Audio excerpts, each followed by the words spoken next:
The magic നോവലിലേക്ക് സ്വാഗതം. സുധാകർ മംഗളോദയത്തിൻ്റെ ചിറ്റ അവസാന ഭാഗം. എന്തേ മുഖത്തൊരു വല്ലായ്മ? ശരത്ചന്ദ്രൻ ശ്യാമയെ നോക്കി. എൻ്റെ ചോദ്യം ശ്യാമയ്ക്ക് ഇഷ്ടമായില്ലേ? അങ്ങേപ്പോലൊരാളിൽ നിന്ന് ഇങ്ങനെയൊരു ചോദ്യം ഞാൻ പ്രതീക്ഷിച്ചതേയില്ല, ശ്യാമ പറഞ്ഞു.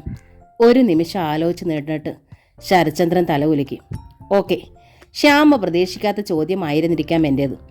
എന്നാലും അതിനൊരു മറുപടി കാണുമല്ലോ. ഞാൻ പറഞ്ഞാലേ സാറിനത് മനസ്സിലാകൂ. പറഞ്ഞാൽ പറഞ്ഞെന്നുണ്ടല്ലോ, ശരത്ചന്ദ്രൻ ചിരിച്ചു.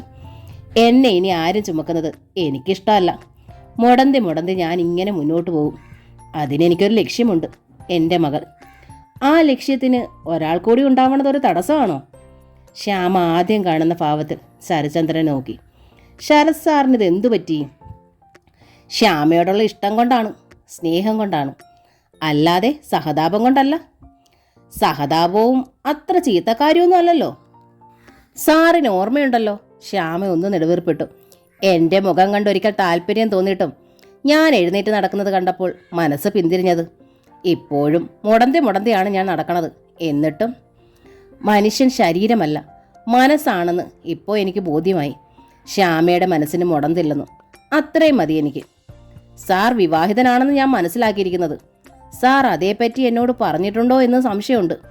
എന്നിട്ടും അങ്ങ് മറ്റൊരു വിവാഹത്തിന് താല്പര്യമെടുക്കണത്? ശ്യാമ മനസ്സിലാക്കിയത് ശരിയാണ്. ശരത്ചന്ദ്രൻ മുഖം താഴ്ത്തി. ഞാൻ വിവാഹിതനായിരുന്നു, പക്ഷേ ഇപ്പോഴല്ല. ഇന്നലെ ഞാൻ വിവാഹമോചിതനായി. ശ്യാമയുടെ കണ്ണുകളിൽ ഞെട്ടലുണ്ടായി. അംഗഭംഗമൊന്നുമില്ലാത്തവളായിരുന്നു എൻ്റെ ഭാര്യ മീര. മനഃശാസ്ത്രത്തിൽ ഡോക്ടറേറ്റ് നേടിയവൾ. കോളേജ് ജോലിയുണ്ട്. സൗന്ദര്യവും നല്ല പെരുമാറ്റവും ഉള്ളവൾ. നല്ല കുടുംബത്തിൽ നല്ല മാതാപിതാക്കൾക്ക് ജനിച്ചവൾ. പക്ഷേ ഇന്നലെ കോടതി ഞങ്ങൾക്ക് വിവാഹമോചനം അനുവദിച്ചു തന്നു. ശ്യാമയുടെ കണ്ണുകൾ ശരത്ചന്ദ്രനിലായിരുന്നു. വളരെ അടുപ്പവും സൗഹൃദവും ഉണ്ടായിട്ടും ഇദ്ദേഹത്തെക്കുറിച്ച് താൻ ഒന്നും അറിഞ്ഞില്ലല്ലോ എന്ന് അന്താളിപ്പോടെ അവർ ഓർത്തു. ഞാൻ പറയുന്നത് ശ്യാമയ്ക്ക് വിശ്വസിക്കാനാവുന്നില്ലേ? ശരത്ചന്ദ്രൻ ചോദിച്ചു. എന്നെപ്പോലൊരു വ്യക്തി ഇത്തരമൊരു കാര്യം കളവായി പറയുമെന്ന് ശ്യാമയ്ക്ക് തോന്നണുണ്ടോ? ഞാനങ്ങനെ പറഞ്ഞില്ല. ശ്യാമ മുഖം തിരിച്ചു. ഹാൻഡിക്യാപ്ഡ് ആയതുകൊണ്ട് ശ്യാമയെ വേണ്ടെന്ന് വെച്ചവനാണ് ഞാൻ, ശരത്ത് പറഞ്ഞു. അങ്ങനെയാണ് എല്ലാ രീതിയിലും എനിക്ക് യോജിക്കുന്ന ഒരു യുവതിയെ ഞാൻ കണ്ടെത്തിയത്. ഞങ്ങൾക്ക് 2 കുട്ടികളുമായി. കുട്ടികൾ? ശ്യാമയുടെ നോട്ടം വീണ്ടും ശരത്ചന്ദ്രൻ്റെ മുഖത്തേക്ക് വന്നു. കുട്ടികൾ എൻ്റെ ഒപ്പമുണ്ട്. ശരത്ചന്ദ്രൻ പുഞ്ചിരിച്ചു. ഇപ്പോൾ അവർ എൻ്റേതു മാത്രമാണ്. സാറിൻ്റെ വൈഫ് കുട്ടികളുടെ അവകാശം ചോദിച്ചില്ലേ? വിശ്വസിക്കാൻ പ്രയാസമുള്ളതുപോലെയാണ് ശ്യാമ ആരാഞ്ഞത്. അവൾക്കൊരു ഫ്രണ്ടുണ്ട് ശ്യാമ. അദ്ദേഹം സ്റ്റേറ്റ്സിൽ ഡോക്ടറാണ്. അയാളോടൊപ്പം അവിടേക്ക് പോകാനാണ് മീരയുടെ പ്ലാൻ. അവിടെ എത്തി അവർ വിവാഹിതരാകുമെന്ന് അറിയുന്നു. ഏതായാലും ഞങ്ങൾ പിരിഞ്ഞല്ലോ. ഇനി അവൾ എങ്ങനെയായാലും എനിക്കെന്താ? എന്നാലും സ്നേഹത്തിൻ്റെ ഒരു തുണയ്ക്ക് എനിക്ക് കൊതിയുണ്ട്. മീരയെ പോലെ എല്ലാം തികഞ്ഞവരിൽ നിന്ന് അത് കിട്ടില്ലെന്ന് എനിക്കറിയാം. ശ്യാമ ഇപ്പോഴും ദേവനെ സ്നേഹിക്കുന്നില്ലേ? കുറവുകളുള്ളവർക്കാണ് മറ്റുള്ളവരുടെ കുറവുകൾ മനസ്സിലാവുക. സ്നേഹത്തിന് ദാഹമുണ്ടാവുക. നേരല്ലേ? ശ്യാമ മറുപടി പറഞ്ഞില്ല. ശ്യാമയ്ക്ക് എൻ്റെ കഥ മുഷിഞ്ഞിട്ടുണ്ടാവും ഇല്ലേ? ശരത്ചന്ദ്രൻ തിരക്കി. ശ്യാമ പൊയ്ക്കോളൂ, നമുക്ക് പിരിയാം. നേരെ സന്ധ്യ ആവാറായി. സാറും വൈഫിൽ തമ്മിൽ പിരിയാനുണ്ടായ കാരണം? ശ്യാമ ചോദിച്ചു. നിർവികാരമായി ശരത്ചന്ദ്രൻ ഒന്ന് ചിരിച്ചു. അത് ഞാൻ പറഞ്ഞില്ല അല്ലേ? അതാണ് എൻ്റെ ജീവിതത്തിലെ പ്രധാന വിഷയം. എൻ്റെ ആൺമക്കളിൽ ഒരാൾ ബധിരനും മറ്റേയാൾ മൂകനുമാണ്. ശ്യാമയിൽ വീണ്ടും ഞെട്ടൽ. വയ്യാത്ത 2 കുട്ടികളുടെ മുഖങ്ങൾ അവളുടെ സങ്കല്പത്തിലേക്ക് ഓടി വരികയും ചെയ്തു. കുട്ടികൾ ഡെഫ് ആൻഡ് ഡംബ് ആയതുകൊണ്ട് ഞാൻ ഞങ്ങളുടെ വീടിന് DD ഹൗസ് എന്നാണ് ഇട്ടിരിക്കുന്നത്. മീര സ്വന്തം കുട്ടികളെ ഉപേക്ഷിച്ചു പോകാനുള്ള കാരണവും ശ്യാമയ്ക്കിപ്പം മനസ്സിലായി കാണുമല്ലോ. എന്തെല്ലാം വൈകല്യമുണ്ടായാലും ഒരമ്മയ്ക്ക് സ്വന്തം കുഞ്ഞുങ്ങളെ ഉപേക്ഷിച്ച് കളയാൻ കഴിയുമോ സാർ? ശ്യാമയുടെ തൊണ്ടയിടറി. അത് ശ്യാമയെ പോലുള്ള സാധാരണ പെൺമനസ്സുകളുടെ അവസ്ഥ, ശരത്ചന്ദ്രൻ പറഞ്ഞു. മീര ഡോക്ടറേറ്റ് എടുത്ത മിടുക്കിയായ തൻ്റേടിയായ ജീവിക്കാൻ പഠിച്ച പെണ്ണാണ്. പ്രായോഗിക ബുദ്ധിയുള്ള ഇന്നത്തെ സ്ത്രീ സെൻറ്റിമെൻസും പറഞ്ഞ് ഊമനും ബധിരനുമായ മക്കളെ കെട്ടിപ്പിടിച്ചിരുന്നു ജീവിതവും ഭാവിയും തുലയ്ക്കാൻ മീര തയ്യാറല്ല. അവൾക്ക് ഈ ലോകത്തെ ഓരോ നിമിഷവും അനുഭവിക്കണം, ആസ്വദിക്കണം. പക്ഷേ ആ കുഞ്ഞുങ്ങളെ പ്രസവിച്ചത് അവരല്ലേ? ആ ഉത്തരവാദിത്വം അവർക്ക് ഒഴിയാനാകുമോ? ആവും. മീര വിശ്വസിക്കണത് അവൾക്ക് വൈകല്യമുള്ള കുട്ടികൾ ഉണ്ടാവില്ലെന്നാണ്. അവളുടെ വീട്ടിൽ ജനന വൈകല്യമുള്ള ആരുമില്ലാത്രേ. എൻ്റെ ഒരു അനുജത്തി മന്ദബുദ്ധിയാണ്. മന്ദബുദ്ധിയായ അനുജത്തിയെ കൂടാതെ എൻ്റെ അമ്മയ്ക്ക് നേരിയ ഓർമ്മ പിശകും ഉണ്ടായിരിക്കുന്നു. അപ്പോൾ എൻ്റെ ജീനുകളുടെ പ്രശ്നമാണ് ഞങ്ങളുടെ കുട്ടികളെ ബാധിച്ചതെന്ന് വരുന്നു. മീരയ്ക്ക് കുഴപ്പമില്ലാത്തൊരു കുട്ടിയെ വേണം. അതിനവൾ മറ്റൊരാളെ വിവാഹം ചെയ്യാൻ ആഗ്രഹിച്ചു. സന്തോഷത്തോടെ ഞാൻ അനുവദിച്ചു കൊടുത്തു. ശ്യാമയ്ക്ക് കരച്ചിൽ വന്നു. ടവൽ കൊണ്ട് അവൾ കണ്ണുകൾ അമർത്തി തുടച്ചു. ശ്യാമ വിഷമിക്കേണ്ട, ശരത്ചന്ദ്രൻ അറിയിച്ചു. കാറിൻ്റെ ഡോർ തുറന്നിട്ട് അയാൾ തിരിഞ്ഞ് ശ്യാമയെ നോക്കി. ഞാൻ പറഞ്ഞതെല്ലാം ശ്യാമ മറന്നേക്കുക. താൻ എപ്പോഴും ദേവകുമാരൻ്റെ ശ്യാമയായിരിക്കുമെന്ന് എനിക്കറിയാം. എങ്കിലും വെറുതെ ഞാനൊന്ന് ചോദിച്ചു എന്നേ ഉള്ളൂ. പോയാലൊരു വാക്കല്ലേ ഉള്ളൂ. അയാൾ ചിരിച്ചു. ശ്യാമ കരച്ചിലടക്കി നിൽക്കുകയായിരുന്നു. C U. ശരത്ചന്ദ്രൻ കാറിൽ കടന്നിരുന്ന ഡോറടച്ചു. കാർ അകന്നുപോയി. ശ്യാമയുടെ ഉള്ളിൽ ശരത്ചന്ദ്രൻ അല്ലായിരുന്നു. തൻ്റെ പൊന്നുമോൾ തത്തയെക്കുറിച്ച് പോലും അവൾ മറന്നു. വീട്ടിനകത്ത് വന്ന് മകൾക്ക് ഭക്ഷണം കൊടുക്കുമ്പോഴും ഉപേക്ഷിക്കപ്പെട്ട ആ കുഞ്ഞുങ്ങളായിരുന്നു ശ്യാമയുടെ ഉള്ളിൽ. അവരെ ഒന്ന് കാണണമെന്ന് അവൾക്ക് വല്ലാത്ത ആഗ്രഹമുണ്ടായി. പിറ്റേന്ന് ഷോപ്പിൽ എത്തിയപ്പോൾ ശ്യാമ ശരത്ചന്ദ്രൻ്റെ മുറിയിൽ ചെന്ന് അറിയിച്ചു, എനിക്ക് സാറിൻ്റെ മക്കളെ ഒന്ന് കാണണം. തീർച്ചയായും കാണിക്കാം. ശരത്ത് സന്തോഷത്തോടെ തലകുലുക്കി. എന്താണ് അവരുടെ പേരുകൾ? 28-ാം നാൾ പേരിട്ടതാണ്. അപ്പു എന്നും ഉണ്ണി എന്നും. ഇപ്പോൾ വിളിക്കാറില്ല. രണ്ടുപേരും ഒരുപോലെ മക്കു എന്ന് വിളിക്കും. ശ്യാമയുടെ കണ്ണുകൾ ഈറനായി. ശ്യാമ എന്തിനാണ് അവരെ ഓർത്ത് ഇത്ര വ്യസനിക്കണത്? അവർക്ക് അച്ഛനും അമ്മയും ഞാനുണ്ട്. അവരെ ഒരിക്കലും ഞാൻ ഉപേക്ഷിക്കില്ല. എനിക്ക് വേറെ മക്കളും വേണ്ട. അവർ രണ്ടുപേർക്കായി മാത്രമാണ് ഞാൻ ജീവിക്കണത്. അത് ജീവിതത്തിന് എന്ത് സുഖമാണെന്നോ. ഇന്ന് വൈകുന്നേരം എനിക്ക് അവരെ കാണണം. പറ്റുമോ? ശ്യാമ ചോദിച്ചു. തീർച്ചയായും. ഒറ്റ കാഴ്ചയിലെ ശ്യാമയ്ക്ക് അപ്പുവിനെ ഉണ്ണിയും പ്രാണനായി. നല്ല ഓമനത്തമുള്ള 2 ഇരട്ടക്കുരുന്നുകൾ. 5-6 വയസ്സുണ്ടാവും. ശ്യാമ അവരെ ചേർത്ത് പിടിച്ചു. അപ്പു ശ്യാമയെ നോക്കി പുഞ്ചിരിച്ചു. ഉണ്ണി അവളോട് ചോദിച്ചു, ആരാ? ടീച്ചറാ? ശ്യാമ ശരത്ചന്ദ്രനെ നോക്കി. ടീച്ചറല്ല മക്കൂസേ. ശരത്ചന്ദ്രൻ പറഞ്ഞു കൊടുത്തു. ആൻറ്റി എന്നോ കുഞ്ഞമ്മയെന്നോ ചിറ്റയെന്നോ ചെറിയമ്മയെന്നോ ഒക്കെ വിളിക്കാം. അമ്മയെന്ന് വിളിച്ചാലും എനിക്കിഷ്ടമാ, ശ്യാമ പറഞ്ഞു. പക്ഷേ അവരുടെ ഓർമ്മയിൽ അമ്മയ്ക്ക് വേറെ മുഖമുണ്ടല്ലോ. ഞങ്ങളുടെ വീട്ടിൽ അമ്മയുടെയോ അച്ഛൻ്റെയോ സഹോദരിയെ ചിറ്റ എന്ന് വിളിക്കുക. എങ്കിൽ അങ്ങനെ ആയിക്കോട്ടെ. ശരത്ചന്ദ്രൻ തിരിഞ്ഞു മക്കളോട് പറഞ്ഞു. മക്കൂസേ, ഇതാണ് നിങ്ങളുടെ ചിറ്റ. പെട്ടെന്ന് തന്നെ ഉണ്ണി അത് പിടിച്ചെടുത്തു. ചിറ്റ അവൻ ചിരിച്ചു. ശ്യാമ ഉണ്ണിയെ ചേർത്ത് പിടിച്ച് കവിളിൽ ഉമ്മ നൽകി. ശരത്ചന്ദ്രൻ ശ്യാമാഫയുടെ ഗേറ്റിലെത്തിച്ചു. ശ്യാമ കാറിൽ നിന്നിറങ്ങി. ശരത്ചന്ദ്രൻ കാറ് തിരിച്ചു. അപ്പോഴേക്കും ദേവകുമാരൻ്റെ കാർ വന്ന് തൊട്ടു പിന്നിലായി നിന്നു. ദേവനെ ശ്രദ്ധിക്കാതെ ശരത്ചന്ദ്രൻ ശ്യാമയോട് യാത്ര പറഞ്ഞു. See you. ആ കാർ ഓടിയകുന്നതും ദേവൻ ഡോർ തുറന്ന് കാറിന് വെളിയിൽ വന്നു. ആ മുഖം കനത്ത് വീർത്തിരുന്നു. തെല്ലീർഷ്യയിൽ അയാൾ ശ്യാമയെ നോക്കി. ആരാവൻ? ശ്യാമയിൽ ഒരു നിമിഷം അമ്പരപ്പുണ്ടായി. ദേവേട്ടൻ എന്താണ് ഇങ്ങനെ? മുൻപൊരിക്കലും ഇത്തരം ഒരു ഭാവം ആ മുഖത്തും സ്വരത്തിലും ഉണ്ടായിട്ടില്ലല്ലോ. തന്നെ ഉപേക്ഷിച്ച് മറ്റൊരു വിവാഹം ചെയ്തപ്പോഴും തനിക്ക് അദ്ദേഹം ഒരു ദേവകുമാരൻ തന്നെയായിരുന്നു. എന്താ ശ്യാമ ഒന്നും മിണ്ടാത്തത്? ദേവൻ ചോദ്യം ആവർത്തിച്ചു. ആരായാൾ? എൻ്റെ ബോസാണ്, ശ്യാമ അറിയിച്ചു. ഷോപ്പിൻ്റെ ഉടമസ്ഥൻ. അയാൾ എന്തിനാ തന്നെ ഇവിടെ കൊണ്ടുവന്ന് വിടണത്? ഞാൻ ഹാൻഡിക്യാപ്ഡ് ആയതുകൊണ്ടാവും. എന്നോട് അദ്ദേഹത്തിന് വല്ലാത്ത സഹതാപമാണ്. സഹതാപത്തിൻ്റെ പേരിൽ ദിവസേന വീട്ടിൽ കൊണ്ടുവിടണത് ഒരു നല്ല കാര്യമല്ല. ശ്യാമ വല്ലാതെയായി. ദേവേട്ടൻ എന്തോ സംശയമുള്ളതുപോലെ. എന്തേ ദേവേട്ടനിൽ ഇങ്ങനെ ഒരു മാറ്റം? നോക്ക്, ദേവൻ തുടർന്നു. ശ്യാമ ഇപ്പോഴും എൻ്റെ ഭാര്യയാണ്, എൻ്റെ കുഞ്ഞിൻ്റെ അമ്മയും. താൻ മറ്റൊരാളോടൊപ്പം സ്ഥിരമായി കാറിൽ യാത്ര ചെയ്യുന്നത് എനിക്കിഷ്ടമല്ല. മുൻപ് ഞാനിത് കണ്ടു. അത് യാദൃച്ഛികമാണെന്നാണ് വിചാരിച്ചത്. ശ്യാമയുടെ കണ്ണുകളിൽ നനവ് പടർന്നു. പലപ്പോഴും സന്ധ്യയാവുമ്പോഴാണ് ദേവേട്ട ഞാൻ ഷോപ്പിൽ നിന്ന് ഇറങ്ങണത്. മുടന്തി ബസ് സ്റ്റോപ്പിൽ എത്തുമ്പോഴേക്കും പിന്നെ ഇരുട്ടും. വൈകുന്നേരം ആവുമ്പോൾ ബസ്സിലിടിച്ച് കയറേണ്ടി വരും. ചിലപ്പോൾ ഹാൻഡിക്യാപ്റ്റിനുള്ള സീറ്റ് പോലും കിട്ടില്ല. തിരക്ക് കുറയാൻ കാത്തു നിന്നാൽ രാത്രിയാവും. വീട്ടിൽ അമ്മയും മോളും മാത്രമല്ലേ ഉള്ളൂ ദേവേട്ട. അമ്മയ്ക്കാണെങ്കിൽ ഈയിടെ തീരെ വയ്യ. ഒരു കാര്യം ചെയ്യാം, ദേവൻ പറഞ്ഞു. ഷോപ്പിൽ നിന്ന് ഞാൻ ശ്യാമയെ വീട്ടിലെത്തിക്കാം. അതല്ലേ നല്ലത്. അന്യനൊരാൾ കൊണ്ടുവിടുന്നതിൽ ഭേദം അതല്ലേ? ശ്യാമയിലൊരു ഉത്തരമുട്ടലുണ്ടായി. ദേവൻ അത് ശ്രദ്ധിച്ചു. അതോ ഞാൻ കൊണ്ടുവിടണത് ഇഷ്ടമല്ലാന്നുണ്ടോ? അയാൾ ചോദിച്ചു. എന്താ ദേവേട്ട ഇങ്ങനെയൊക്കെ ചോദിക്കണത്? ശ്യാമയ്ക്ക് കരച്ചിൽ വന്നു. ദേവേട്ടൻ്റെ കരുണയിൽ ജീവിതം കിട്ടിയവളാ ഞാൻ. ദേവേട്ടനേക്കാൾ വലുതായി എനിക്കാരുമില്ല, എൻ്റെ മോള് പോലും. ഈ കൂടെ യാത്ര ചെയ്യണത് എനിക്കിഷ്ടമല്ലാന്ന് ചിന്തിച്ച അതുപോലും പാവമാവും ദേവേട്ട. പിന്നെന്താ ശ്യാമയുടെ പ്രശ്നം? ഞാൻ കൊണ്ടുവിടണമെന്നാണ് ഇഷ്ടം വെച്ചാ ഇനി മുതൽ ആ ജോലി ഞാൻ ഏറ്റെടുത്തോളാം. പക്ഷേ നന്ദ. ശ്യാമ ദേവനെ നോക്കി. ദേവന്റെ മുഖം ഒന്ന് പതറി. ഞാൻ ആ വീട്ടിൽ വന്നതുപോലും നന്ദയ്ക്ക് ഇഷ്ടമായില്ല എന്ന് സംശയമുണ്ട് എനിക്ക്. ആ നിലയ്ക്ക് ദേവേട്ടൻ എന്നെ ദിവസവും കൊണ്ടുവിട്ടാലോ? ശ്യാമ ചോദിച്ചു. ദേവൻ ഉത്തരം മുട്ടി. ആ അവസ്ഥ ശ്യാമയ്ക്ക് മനസ്സിലായി. അതുകൊണ്ടാണ് ഞാൻ മറുപടി പറയാൻ മടിച്ചത്. ശ്യാമ പക്ഷെ ഒന്ന് മനസ്സിലാക്കണം, ദേവൻ അറിയിച്ചു.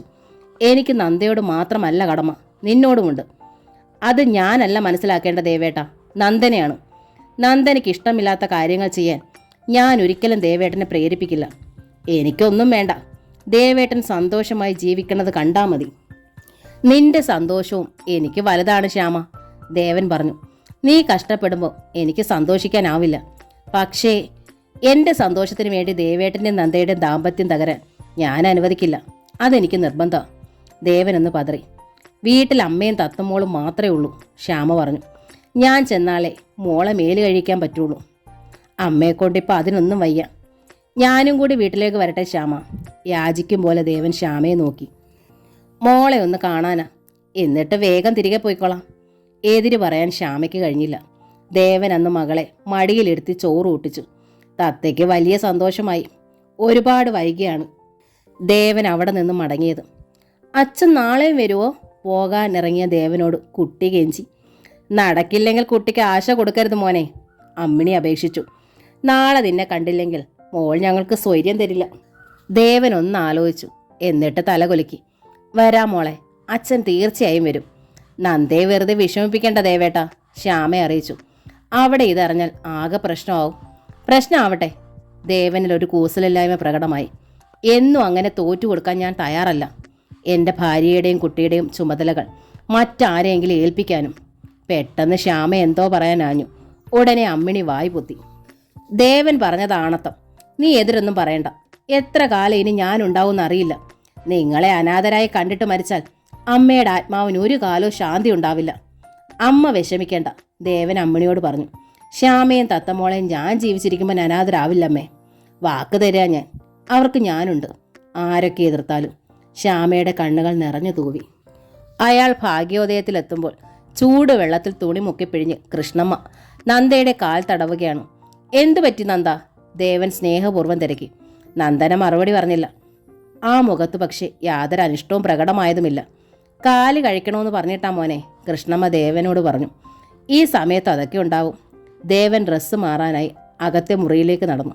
അപ്പോൾ നന്ദന ചോദിച്ചു, എവിടെയായിരുന്നു ദേവേട്ടൻ ഇതുവരെ? ദേവൻ ഒന്ന് പതറി. നന്ദയിൽ നിന്ന് ഇങ്ങനൊരു അന്വേഷണം ഉണ്ടാകുമെന്ന് അയാൾക്കറിയാമായിരുന്നു. പക്ഷേ തൃപ്തികരമായൊരു മറുപടി കരുതി വെച്ചിട്ടില്ലായിരുന്നു. അത് ദേവൻ തിരിഞ്ഞു നിന്നു. എൻ്റെ പഴയ ഒരു സ്നേഹിതൻ. ദേവൻ്റെ വാചകം പൂർണ്ണമാക്കാൻ നന്ദ അനുവദിച്ചില്ല. കൈ ഉയർത്തി അവൾ തടഞ്ഞു. വേണ്ട. ആ മുഖത്ത് നിറഞ്ഞ കനം. ദേവനൊന്ന് പതറി. ദേവേട്ടൻ എവിടായിരുന്നെന്ന് എനിക്കറിയാം, നന്ദ പറഞ്ഞു. എവിടായിരുന്നെന്നാ നിന്റെ ഊഹം? ദേവൻ ചിരിക്കാൻ ശ്രമിച്ചു. ചിരിക്കണ്ട, നന്ദനയുടെ സ്വരം ഉയർന്നു. ഊഹിച്ച് ഓരോന്നൊക്കെ വിളിച്ചു പറയണ സ്വഭാവക്കാരിയല്ല ഞാൻ. ദേവന്റെ മുഖം അയാൾ അറിയാതെ ഇരുണ്ടു. പിന്നെ എന്നോട് എൻ്റെ അച്ഛൻ വിളിച്ചു പറഞ്ഞു. ഓ, അച്ഛൻ പരദൂഷണവും തുടങ്ങിയോ? തോന്നിയാസം പറയരുത്. നന്ദന ചാടി എഴുന്നേറ്റു. മോളെ, ഇങ്ങനെ ചാടി എഴുന്നേൽക്കരുത്, കൃഷ്ണമ്മ ഒച്ച വെച്ചു. ഈ സമയത്ത് വല്ലതുമൊക്കെ പറ്റാൻ ഇതൊക്കെ ധാരാളമാണ്. പറ്റട്ടെ, നന്ദന പൊട്ടിക്കരഞ്ഞു. ജീവിക്കണമെന്നില്ല എനിക്ക്. എന്തിനാ നന്ദ നീ ഇങ്ങനെ വഴക്കിടണത്? കുട്ടിയുടെ അച്ഛനെ കുറ്റപ്പെടുത്തി പറയണത് കുട്ടിക്ക് ഇഷ്ടാവില്ല മോനെ, കൃഷ്ണമ്മയാണ് പറഞ്ഞത്. അതും പരദൂഷണക്കാരനെന്നൊക്കെ. ഉറപ്പില്ലാത്ത കാര്യങ്ങൾ പറഞ്ഞ് നന്ദയുടെ മനസ്സ് കലക്കിയത് കൊണ്ടാ ഞാൻ അങ്ങനെ പറഞ്ഞത്, ദേവൻ വിശദമാക്കി. ഉറപ്പില്ലാത്ത കാര്യമല്ല, നന്ദന പറഞ്ഞു. ദേവേട്ടൻ്റെ കാർ ശ്യാമയുടെ വീടിൻ്റെ ഗേറ്റിന് മുമ്പിൽ കിടക്കണമെന്ന് എൻ്റെ അച്ഛൻ കണ്ടു. ദേവൻ വിളറിപ്പോയി. കാർ ഗേറ്റിന് പുറത്ത് വഴിയിൽ നിർത്തിയിട്ടാണ് അയാൾ അകത്തേക്ക് പോയത്. അത് പോർച്ചിലേക്ക് കയറ്റിയിടണ കാര്യം ദേവൻ മറന്നിരുന്നു. മറ്റാരെങ്കിലും ശ്രദ്ധിച്ചേക്കാമെന്ന ചിന്തയേ ഉണ്ടായില്ല. അച്ഛൻ ഒരിക്കൽ കൂടി ആ വഴി കടന്നുപോയി. ദേവേട്ടൻ മടങ്ങിയോ എന്നറിയാൻ. അപ്പോഴും കാർ ഗേറ്റിലുണ്ടായിരുന്നത്രേ. ദേവന് ശബ്ദിക്കാനായില്ല. എന്താ മിണ്ടാത്തത്? നന്ദന ചോദിച്ചു. എൻ്റെ അച്ഛൻ പരദൂഷണക്കാരനാണോ? ദേവൻ വല്ലാതെ അപമാനിതനായി. കൃഷ്ണമ്മയുടെ മുന്നിൽ വെച്ചുള്ള സംസാരമാണ് അയാളെ ക്ഷുഭിതനാക്കിയത്. നേരാ, ശ്യാമ എൻ്റെ വെപ്പാട്ടിയല്ല, ഭാര്യയാണ്, എൻ്റെ കുട്ടിയുടെ അമ്മയാണ്, എൻ്റെ മൂത്ത കുട്ടിയുടെ അമ്മ. അപ്പോൾ ഞാനായിരിക്കുമല്ലോ വെപ്പാട്ടി? നന്ദന ചോദിച്ചു. അത് സ്വയം തീരുമാനിച്ചാൽ മതി. ഞാൻ തീരുമാനിച്ചു, നന്ദന പറഞ്ഞു. വീട്ടിലേക്ക് പോന്നോളാനാ എൻ്റെ അച്ഛൻ എന്നോട് പറഞ്ഞത്. എന്നാലും ദേവേട്ടൻ വന്ന് സംസാരിച്ച ശേഷം തീരുമാനിക്കാമെന്ന് ഞാൻ വിചാരിച്ചു. ഇപ്പം തീരുമാനിച്ചോ? തീരുമാനിച്ചു എന്നല്ലേ പറഞ്ഞത്? വെറുതെ വഴക്കുണ്ടാക്കണ്ട മോളെ, കൃഷ്ണമ്മ ഉപദേശിച്ചു. മനസ്സ് നോവിക്കാൻ പറ്റിയ സമയമല്ലിത്. കൃഷ്ണമ്മയ്ക്കാണ് തന്നേക്കാൾ നന്ദനയിൽ സ്വാധീനമെന്ന് ദേവന് തോന്നി. നന്ദന ആ സ്ത്രീയെ നിശബ്ദം അനുസരിച്ചു. ദേവൻ മുകളിലേക്ക് നടക്കുമ്പോൾ രാജു എതിരെ വന്നു. എന്ത് വിളിച്ചിരുന്നു ഏട്ടാ? മൊബൈലിൽ ട്രൈ ചെയ്തിട്ട് ഏട്ടനെ കിട്ടിയില്ലാന്നു. ദേവൻ നിന്നു. എന്തേ, അവൾക്ക് വിശേഷം? ഇങ്ങോട്ട് വരണുണ്ടോ? ഇല്ല, രാജു പുഞ്ചിരിച്ചു. അവൾ ദിനകറുമായി കോംപ്രമൈസ് ആയെന്നു. ദേവൻ അത്ഭുതമായി, അതിലധികം സന്തോഷവും. കോടതിയിൽ വെച്ച് പിരിയാനിരുന്നവരാ. ദിനകർ ചെന്ന് ഇന്ദുവിനെ കണ്ടത്രേ. തെറ്റുകൾ ഏറ്റു പറഞ്ഞു. അവൾ മാപ്പാക്കി. നല്ലത്, ദേവൻ പറഞ്ഞു. ഞാൻ അവളെ വിളിക്കുന്നുണ്ട്. അയാൾ ചെന്ന് കിടക്കയിൽ വീണു. നന്ദന പക്ഷേ കിടക്കറയിലേക്ക് വന്നതേയില്ല. സ്റ്റെയർ കേസ് കയറാനുള്ള ബുദ്ധിമുട്ട് കൊണ്ടായിരിക്കുമെന്ന് ദേവൻ വിചാരിച്ചു. കിടന്ന കിടപ്പിൽ കിടന്ന് അയാൾ ഉറങ്ങുകയും ചെയ്തു. രാവിലെ മൊബൈൽ ശബ്ദിച്ചപ്പോഴാണ് ദേവൻ ഉണർന്നത്. അതിൽ തെളിഞ്ഞത് നന്ദനയുടെ പേഴ്സണൽ നമ്പരായിരുന്നു. ഗുഡ് മോർണിംഗ് നന്ദ, ദേവൻ പറഞ്ഞു. പിണക്കം മാറിയിരിക്കുമല്ലോ. മാറി, നന്ദന പറഞ്ഞു. ഞാൻ താഴെയാണ്. മുകളിലേക്ക് വരാൻ എനിക്ക് വിഷമമുണ്ട്. പക്ഷേ എനിക്കൊന്ന് കാണണം. ദേവൻ താഴേക്ക് ചെന്നു. നന്ദന യാത്രാവേഷത്തിലായിരുന്നു. കൂടെ കൃഷ്ണമ്മയുമുണ്ട്. ദേവൻ അമ്പരപ്പായി. തലേന്ന് നൽകിയ സൂചന സത്യമാവുകയാണോ? ഞാൻ പോകുന്നു, നന്ദന ദേവനോട് പറഞ്ഞു. വിരുന്നുപോക്കല്ല, എന്നേക്കുമായുള്ള മടങ്ങിപ്പോക്ക്. ഇനി ദേവേട്ടനും ശ്യാമയ്ക്കുമിടയിൽ നന്ദന അവൾ പുറത്തേക്ക് നടന്നു. പുറകെ കൃഷ്ണമ്മയും. ദേവൻ തളർന്ന് സെറ്റിയിലിരുന്നു. അയാൾക്ക് എന്തു വേണമെന്നറിയില്ലായിരുന്നു. നന്ദനയെ തിരികെ വിളിച്ചതുകൊണ്ട് കാര്യമില്ല. ശ്യാമയെ എന്നേക്കുമായി ഉപേക്ഷിക്കാതെ അവൾ പൊരുത്തപ്പെടുകയില്ല. പോർച്ചിൽ നിന്ന് കാർ സ്റ്റാർട്ടാക്കുന്ന ശബ്ദം ദേവന്റെ കാതിലെത്തി. ഹൃദയം പിളരുന്നൊരു വേദന അയാളെ ബാധിച്ചു. നന്ദേട്ടത്തെയും കൃഷ്ണമ്മ ചേച്ചിയും കൂടെ എവിടെ പോയതാ ദേവേട്ടാ? അഭിരാമി വന്നു ദേവനോട് തിരക്കി. പെട്ടികളും ബാഗുകളും ഡിക്കിയിലെടുത്ത് വെക്കണത് കണ്ടു. ഏതോ നീണ്ട യാത്രയ്ക്ക് പോകണതുപോലെ. പക്ഷേ ഇവിടെ ആരോട് യാത്ര പറഞ്ഞതുമില്ല. എവിടെ പോയാലും പറയണ പതിവുണ്ടായിരുന്നതാണ്. ഞങ്ങൾ തമ്മിൽ അത്ര കൂട്ടായിരുന്നു. ദേവൻ മറുപടിയൊന്നും പറഞ്ഞില്ല. അഭിരാമിക്ക് അതിൽ പന്തികേട് തോന്നി. അല്പനിമിഷങ്ങൾ ദേവനെ നോക്കി നിന്ന ശേഷം അകത്തേക്ക് പോയി. അവൾ രാജുവിനെ പറഞ്ഞയച്ചു. നീണ്ട യാത്രയ്ക്കെന്നോണം ബാഗൊക്കെ ഡിക്കിയിൽ വെച്ച് നന്ദേട്ടത്തെ എവിടേക്കോ പോയെന്ന് അഭി പറഞ്ഞു. എവിടേക്കാണെന്ന് ചോദിച്ചിട്ട് ദേവേട്ടനൊന്നും പറഞ്ഞില്ലെന്നും. നീണ്ട യാത്രയ്ക്കാണെങ്കിൽ ദേവേട്ടനും കൂടെ പോകുമല്ലോ. രാജു ചോദ്യഭാവത്തിൽ ദേവനെ നോക്കി. നീണ്ട യാത്രയ്ക്കല്ല, ദേവൻ പറഞ്ഞു. നന്ദ അവളുടെ വീട്ടിലേക്ക് പോയതാണ്. പ്രസവത്തിന് കൊണ്ടുപോയതാണെങ്കിൽ അതിന് ചടങ്ങുകളൊക്കെ ഇല്ലേ? അതൊക്കെ പഴയ ഏർപ്പാടുകളല്ലേ, അതൊന്നും വേണ്ടാന്ന് വെച്ചു. എന്നാലും എല്ലാവരോടും യാത്ര പറഞ്ഞിട്ടല്ലേ പോകേണ്ടത്. അഫിയോട് ഒരു അക്ഷരവും മിണ്ടിയില്ലെന്ന് പറയണു. ദേവകുമാരൻ വീണ്ടും നിശബ്ദനായി. എന്തു പറ്റി ദേവേട്ടാ? രാജു വിട്ടില്ല. മുഖം വല്ലാതെ ഇരിക്കുന്നു. എന്തെങ്കിലും ഉണ്ടെങ്കിൽ തുറന്നു പറഞ്ഞൂടെ? നന്ദേട്ടത്തെ വീട്ടിലേക്കാണ് പോയതെങ്കിൽ അവിടെ കൊണ്ടാക്കേണ്ട കടമയെങ്കിലും ദേവേട്ടനുണ്ടല്ലോ. എന്തേ, ദേവേട്ടനുമായി പിണങ്ങിയാണോ നന്ദേട്ടത്തിൽ പോയത്? രാജു ചോദിച്ചു. അതെ, ദേവന് സമ്മതിക്കേണ്ടി വന്നു. എല്ലാം അയാൾ അനിയന് മുമ്പിൽ ഏറ്റുപറയുകയും ചെയ്തു. ദേവേട്ടൻ വിഷമിക്കേണ്ട, രാജു ഏട്ടനെ സാന്ത്വനിപ്പിച്ചു. ഞാൻ അവിടെ ചെന്ന് നന്ദേട്ടത്തെ കാണാം. കാര്യങ്ങൾ പറഞ്ഞാൽ അവർക്ക് മനസ്സിലാവും. അഭിരാമിയെ ഞാൻ കൊണ്ടുപോകാം. അഫിയുമായി നന്ദേട്ടത്തി നല്ല ടേംസിലാണ്. വേണ്ട രാജു, ദേവൻ അറിയിച്ചു. നീ എനിക്ക് വേണ്ടി ആരോട് ശുപാർശ ചെയ്യണ്ട. എന്നെ മനസ്സിലാക്കാൻ കഴിയാത്തവർ മനസ്സിലാക്കണ്ട. എനിക്കതിൽ യാതൊരു വിഷമവുമില്ല. ദേവേട്ടന് വിഷമമില്ലെങ്കിലും നന്ദേട്ടത്തെ അത് ബാധിക്കും, പ്രത്യേകിച്ചും ഈ സമയത്ത്, അഭിരാമി പറഞ്ഞു. അഫി ഇതിൽ ഇടപെടണ്ട, ദേവൻ തുറന്നടിച്ചു. ശ്യാമയെ വേണ്ടെന്ന് വെച്ചിട്ട് എനിക്ക് നന്ദനെ ആവശ്യമില്ല. രണ്ടുപേരെ ഞാൻ ഒരേ മനസ്സോടെയാണ് സ്നേഹിക്കുന്നത്. ശ്യാമയോടാണെങ്കിൽ ഒരല്പ സഹാനുഭൂതിയുണ്ട്. അതുകൊണ്ട് അവളെ വലിച്ചെറിയാൻ എനിക്കാവില്ല. എല്ലാറ്റിനും ഉപരി അവൾ എൻ്റെ കുട്ടിയുടെ അമ്മയുമാണ്. രാജുവിന് ഉത്തരമില്ലാതായി. എൻ്റെ മകൾ വളർന്നു വരികയാണ് രാജു, ദേവൻ പറഞ്ഞു. എൻ്റെ കുട്ടിക്ക് ഞാൻ മാത്രമേ ഉള്ളൂ. അവളുടെ അമ്മ മുടന്തിയാണ്. എന്നാൽ നന്ദയ്ക്കുണ്ടാവുന്ന കുട്ടിയുടെ അവസ്ഥ ഇതല്ല. ദേവേട്ടനോട് ഞാൻ തർക്കിക്കണില്ല. രാജു തോറ്റുകൊടുത്തു. എല്ലാം ദേവേട്ടൻ്റെ ഇഷ്ടം.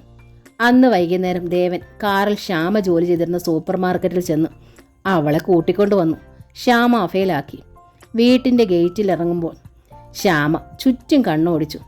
എനിക്കെന്തോ വല്ലാത്ത പേടി, നന്ദ എങ്ങനെ അറിയുമോന്ന്. ദേവേട്ടൻ ഇനി എന്നെ വീട്ടിലെത്തിക്കാൻ വണ്ടിയും കൊണ്ട് വരണ്ടാട്ടോ. ഞാൻ എങ്ങനെയും ജോലിക്ക് പോയി വന്നോളാം. സ്വകാര്യ സ്ഥാപനമായതുകൊണ്ട് ഒരാളോട് ഉത്തരം പറഞ്ഞാൽ മതിയല്ലോ. അതാണ് എൻ്റെ പ്രശ്നം, ദേവൻ പറഞ്ഞു.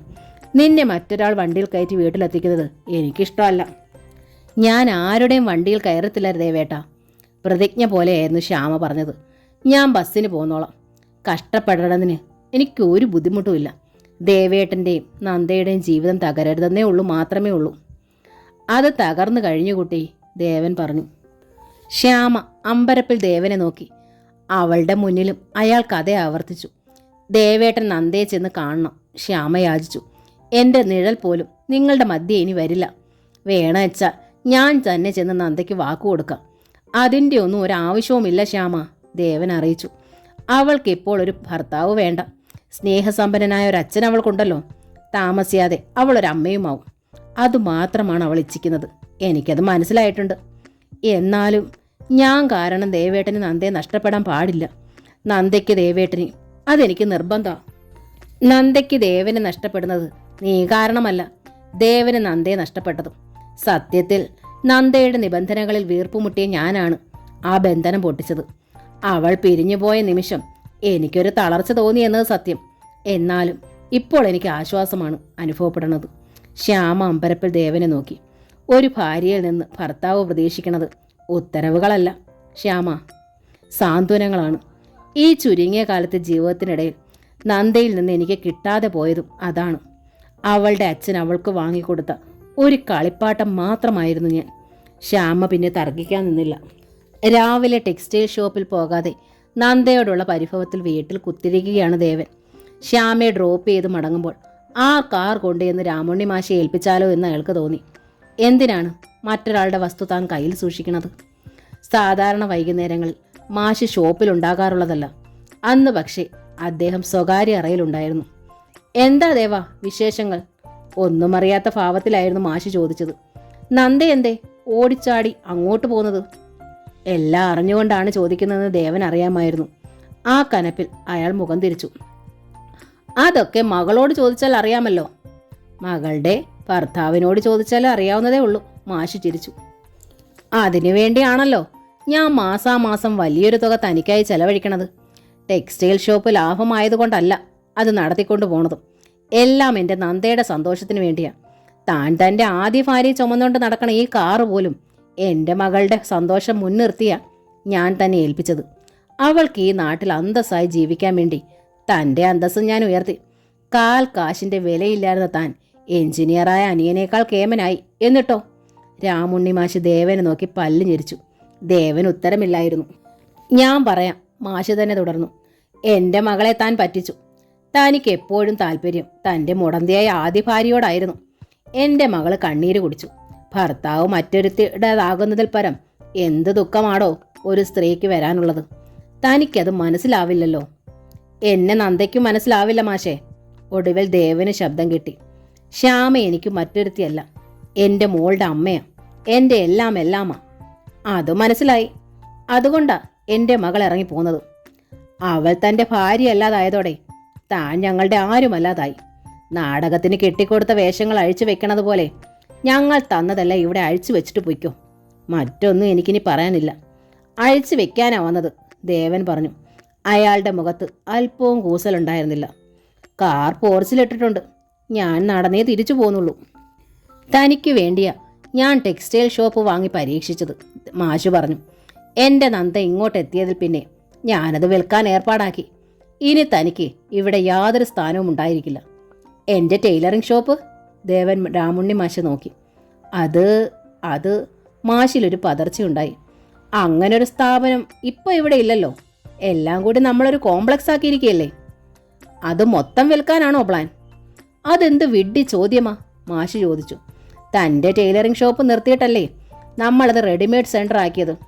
എല്ലാറ്റിനും കൂടിയാ വൈകുന്നേരം ഞാൻ അഡ്വാൻസ് വാങ്ങിയത്. ഇനിയിപ്പോൾ അതിൽ മാറ്റമൊന്നും ചെയ്യാൻ പറ്റില്ല.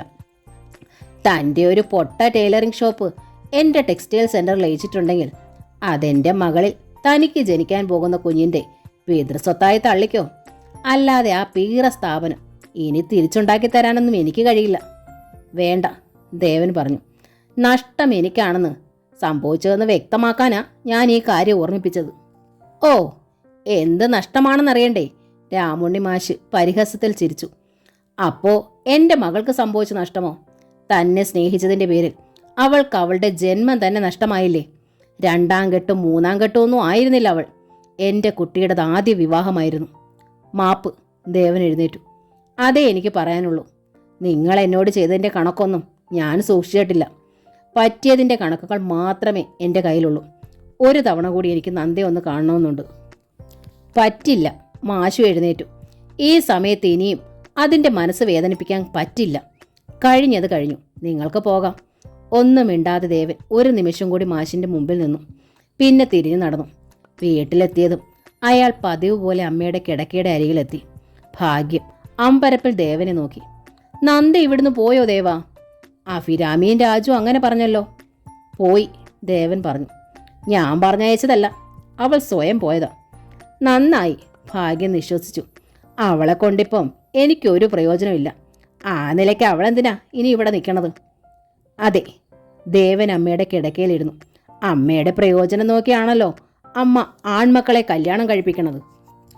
അമ്മയ്ക്ക് പ്രയോജനമില്ലാതാവുമ്പോൾ അവരെ പറഞ്ഞയക്കേണ്ടത് മക്കളുടെ കടമയാണല്ലോ. ഭാഗ്യത്തിന് നന്ദ സ്വയം ഇറങ്ങിപ്പോയി. ഞാനിനി 3ാമതൊരു കല്യാണം കഴിക്കുന്നതിനെ പറ്റി അമ്മ എന്തു പറയണു? ഭാഗ്യം അമ്പരപ്പിൽ മകനെ നോക്കി. അവരിൽ നിന്നും മറുപടിയൊന്നും ഉണ്ടായില്ല. അമ്മ ഒരുത്തിയ എൻ്റെ ജീവിതം തകർത്തത്. ലോകം കണ്ടതിൽ ഏറ്റവും വെച്ച് പരമദുഷ്ടയായ സ്ത്രീയാ നിങ്ങൾ. എത്രയോ പേരുടെ നെഞ്ച് നിങ്ങൾ നെരിപ്പാടാക്കി. എത്രയോ മനസ്സുകളെ നിങ്ങൾ കരയിച്ചു. അങ്ങനെയുള്ള നിങ്ങളുടെ വയറ്റിൽ പിറന്നതിൻ്റെ ശിക്ഷയാണ് ഞാനിപ്പോൾ അനുഭവിക്കുന്നത്.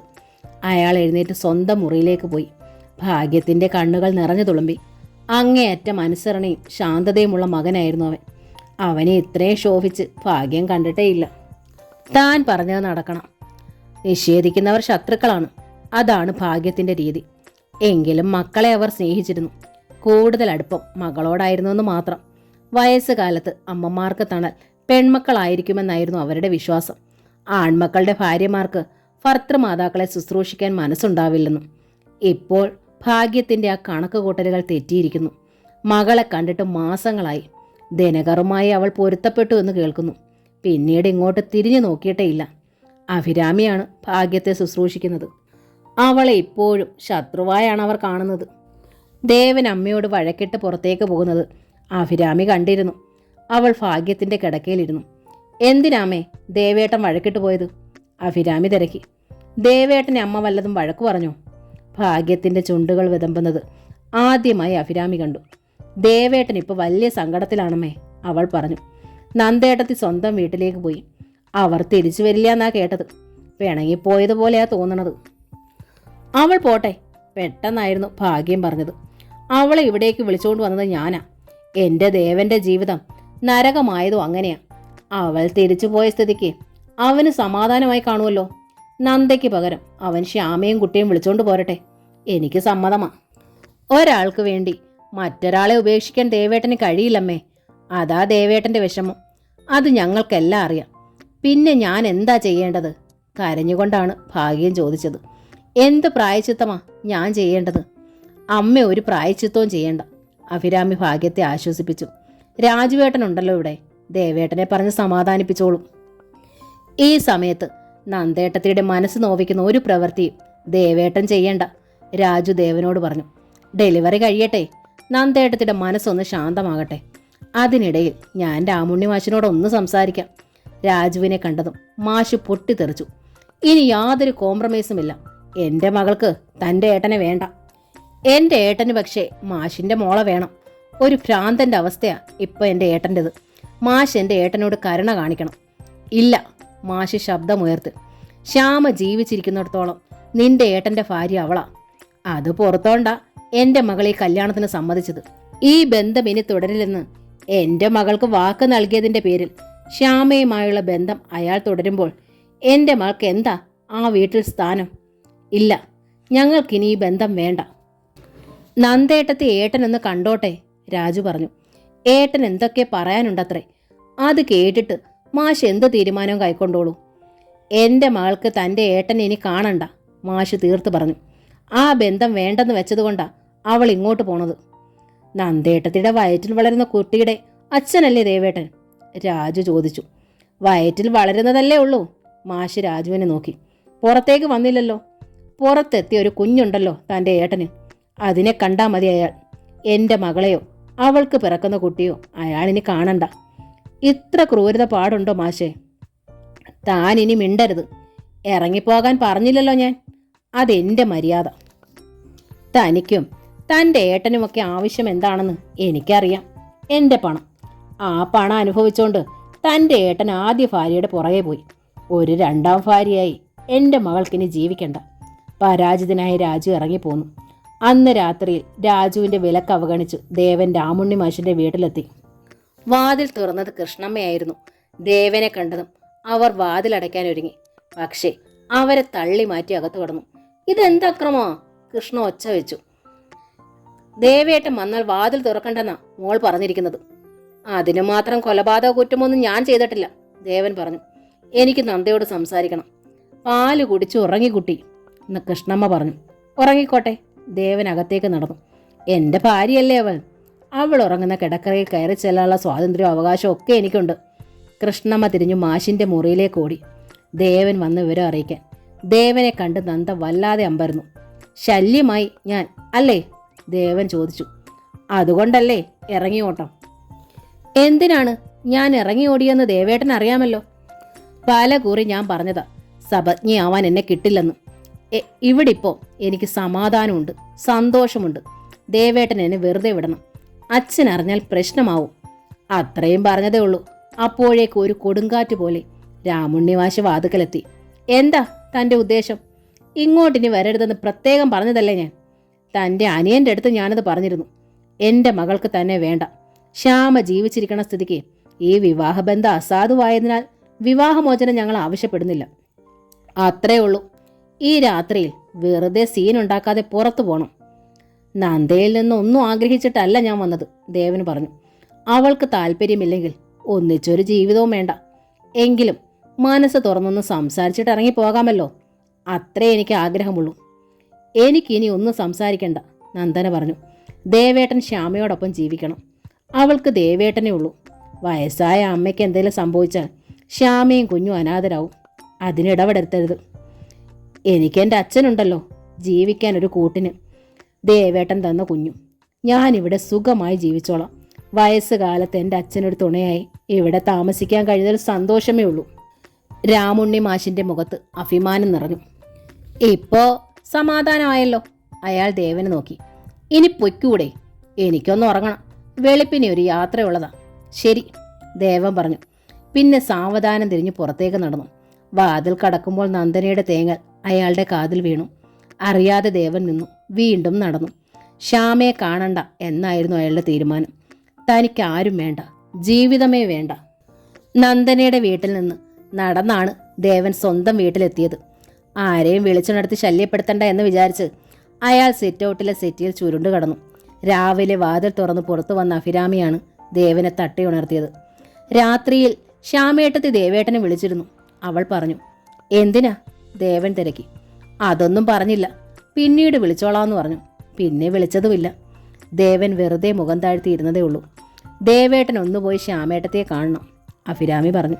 ദേവേട്ടൻ്റെ മനസ്സ് ശാന്തമാകാൻ അതേ മാർഗമുള്ളൂ. ദേവൻ അതിനും മറുപടിയൊന്നും പറഞ്ഞില്ല. അയാൾ അകത്ത് കടന്നു. തൻ്റെ കിടക്കറയിൽ ചെന്ന് കിടന്നു. അല്പം കഴിഞ്ഞപ്പോൾ അഭിരാമി വന്ന് ദേവനെ വിളിച്ചു. ദേവേട്ടനെ കാണാൻ ഒരാൾ വന്നിരിക്കുന്നു. ദേവൻ മെല്ലെ പുറത്തേക്ക് ചെന്നു. സിറ്റ് ഔട്ടിലിരിക്കുന്നത് മധ്യവയസ്കനായ ഒരാളാണ്. ശ്യാമയുടെ അയൽക്കാരനാണ് ഞാൻ. ഇങ്ങോട്ട് ഫോൺ ചെയ്തിട്ട് കിട്ടണതേയില്ല. അതാ ഞാൻ വന്നത്. ആ കുട്ടിയുടെ അമ്മ മരിച്ചുപോയി. നിങ്ങളെ അറിയിക്കണമെന്ന് ശ്യാമ പറഞ്ഞു. ദേവൻ സ്തബ്ധനായി നിന്നുപോയി. അവിടുത്തെ കാര്യങ്ങൾ നോക്കാൻ ഞങ്ങൾ അയൽക്കാരും നാട്ടുകാരുമൊക്കെ മതി, മധ്യവയസ്കൻ തുടർന്നു. ആ ഇളയ പെൺകുട്ടി അവിടെ ഇല്ല. ശവത്തിനരികിൽ ശ്യാമയും ഇത്തിരി പോന്ന ആ കുഞ്ഞും മാത്രം. നിങ്ങൾ വിവാഹം ഒഴിഞ്ഞെങ്കിലും ശ്യാമ വേറെ വിവാഹം ചെയ്തിട്ടില്ലാത്ത സ്ഥിതിക്ക് അതിനോടൊരു കടമയുണ്ടല്ലോ. ഒരാശ്വാസ വാക്കെങ്കിലും പറയാൻ അതോർത്താ ഞാൻ വന്നത്. അയാൾ പറഞ്ഞു നിർത്തി. ഞാൻ വരാം, ദേവൻ അറിയിച്ചു. അപ്പോഴാണ് ഓർത്തത് യാത്ര ചെയ്യാൻ വാഹനമൊന്നുമില്ലല്ലോ എന്ന്. പിന്നിൽ രാജു ഉണ്ടായിരുന്നു. ദേവൻ രാജുവിനെ നോക്കി. ഞാൻ നിന്റെ കാറൊന്ന് എടുത്തോട്ടെ? എൻ്റെ വണ്ടി അടക്കം എല്ലാം ഞാൻ തിരിച്ചേൽപ്പിച്ചു. വണ്ടി എടുക്കാം, രാജു പറഞ്ഞു. ഞാനും വരാം. പിന്നെ അഭിരാമിയെ നോക്കി. താൻ വരണില്ലേ? വരണമെന്നുണ്ട്. അഭിരാമിയുടെ തൊണ്ടയിടറി. പക്ഷേ അമ്മ ഇവിടെ തനിച്ചല്ലേ? ദമയന്തി ഉണ്ടല്ലോ, താനും വരൂ, രാജു കൽപ്പിച്ചു. താനുണ്ടാവണത് ശ്യാമേട്ടത്തിക്കൊരാശ്വാസമായിരിക്കും. ശരി. ദമയന്തിയെ കാര്യങ്ങൾ ഏൽപ്പിച്ചിട്ട് വേഷം പോലും മാറാതെ അഭിരാമി ഇറങ്ങി. രാജുവാണ് ഡ്രൈവ് ചെയ്തത്. അരികിൽ ദേവൻ, പിന്നിലായിരുന്നു അഭിരാമി. കഷ്ടായി പോയി ശ്യാമേട്ടത്തിയുടെ കാര്യം. അവൾ നെടുവീർപ്പെട്ടു. തത്ത മോളെയും കൊണ്ട് പാവം ശ്യാമേട്ടത്തി തനിച്ചിനി എന്തു ചെയ്യും?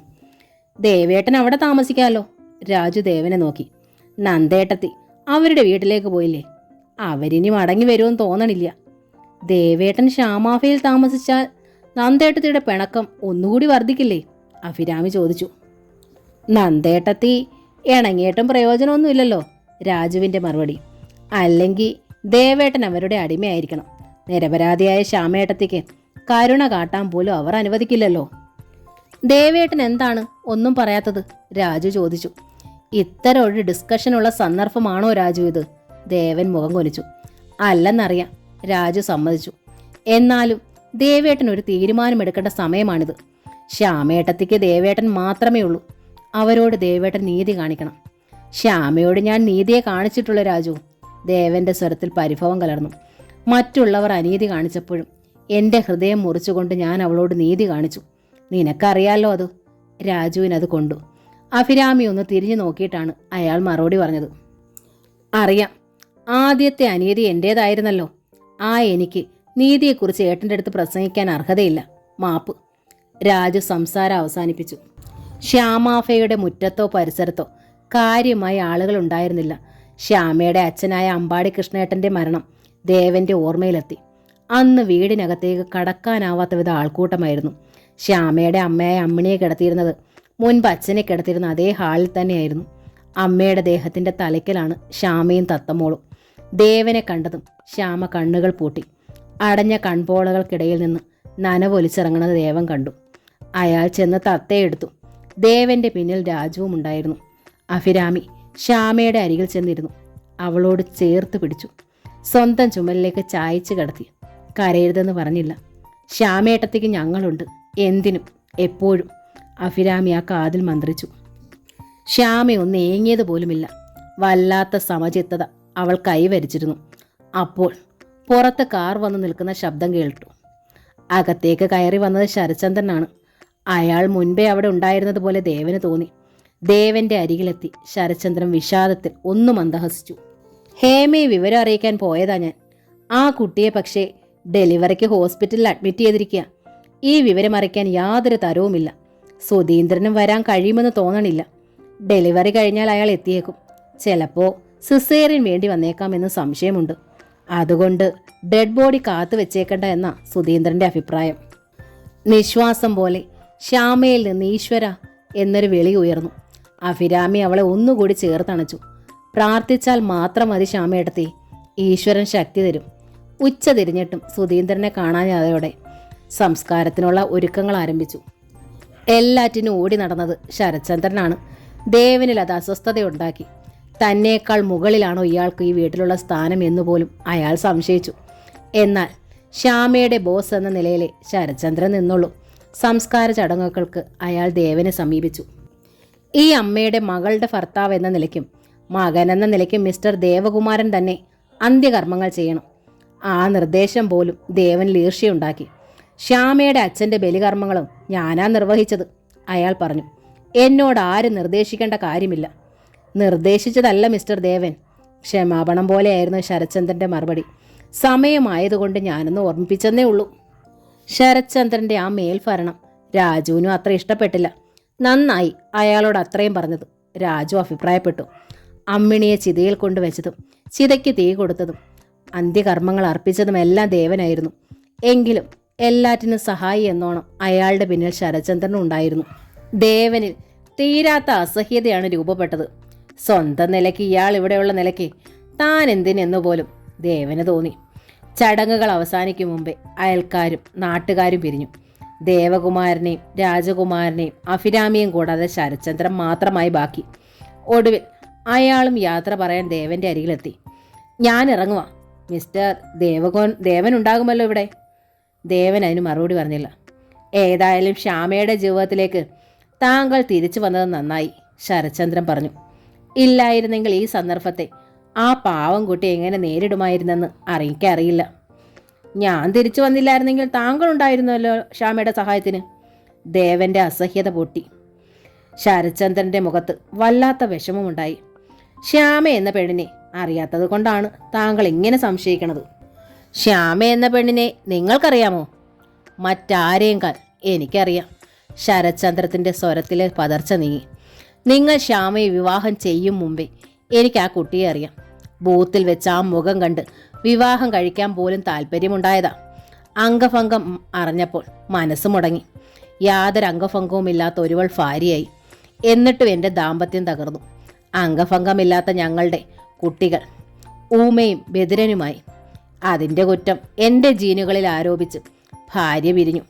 വേറെ വിവാഹവും ചെയ്തു. ദേവന്റെ മിഴികൾ വിടർന്നു. അയാൾക്ക് അറിയാത്ത കാര്യങ്ങളായിരുന്നു ശരത്ചന്ദ്രൻ പറഞ്ഞതിലേറെയും.